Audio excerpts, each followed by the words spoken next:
Well, around this time of year, it's not unusual to have been and spent a few dollars at sales, whether they were end of financial year sales or stock take sales, and those sales that continue on into the new financial year. Let's talk about the pros and cons of those sales, things that perhaps we should look out for.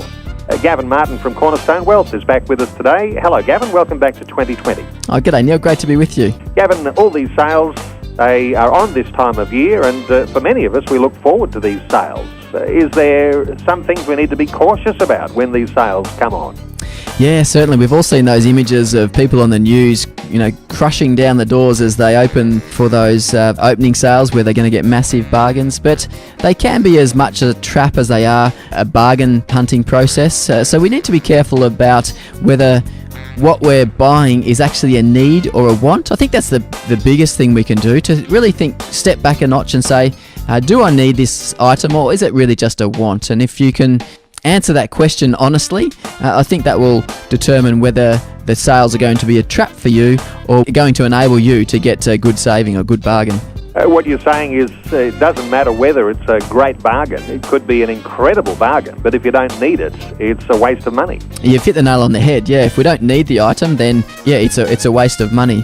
And I guess one of the things that we often get caught up with there is that we bought an item for $100 and it was discounted down from $300, and we think we've saved $200. But actually, we've wasted $100 and we didn't actually need that item. Of course, the other side of the coin is that retailers who've been doing it fairly tough rely on sales to bring people out of their cosy, warm homes into their shops and spending money. And they want us to spend money when these sale times come, because they attract us into their store with a bargain, but then we often buy a whole lot of other stuff.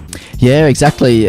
Doing the shopping from the cosy warmth of home is one of the reasons why retailers are doing it tough, because the internet purchases are increasing and the store sales, I think, are overall decreasing.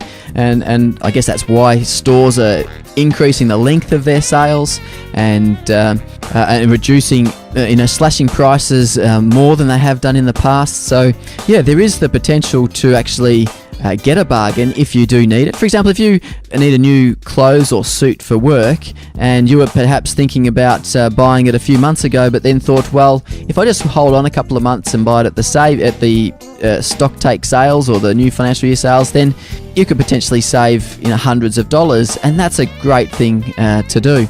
But if you're purchasing items because you've just been looking at catalogues, or the equivalent of catalogues these days is all the emails that you get from stores or retailers.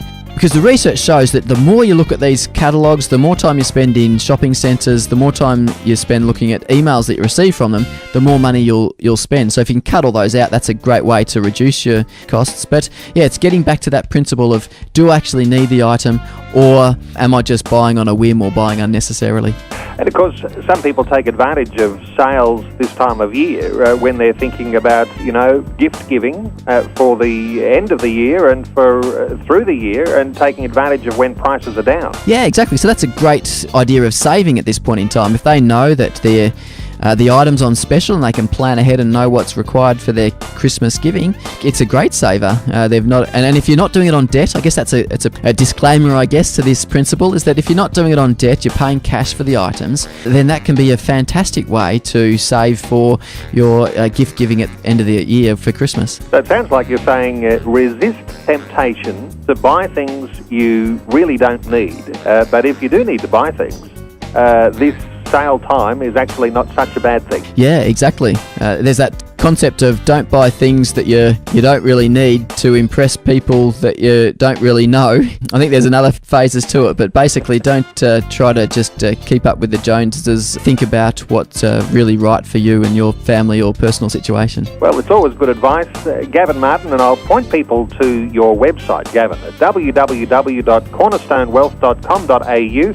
And Gavin Martin, always good to get your advice. General in nature, as it is, as we talk here on the radio. But if there are those listeners who would like to have some personal advisor, make some advice for their personal circumstances, they should do that. And, of course, people can contact you too at www.cornerstonewealth.com.au. Gavin Martin, always a pleasure talking. Thanks for being with us again today on 2020. Yeah, great to be with you, Neil.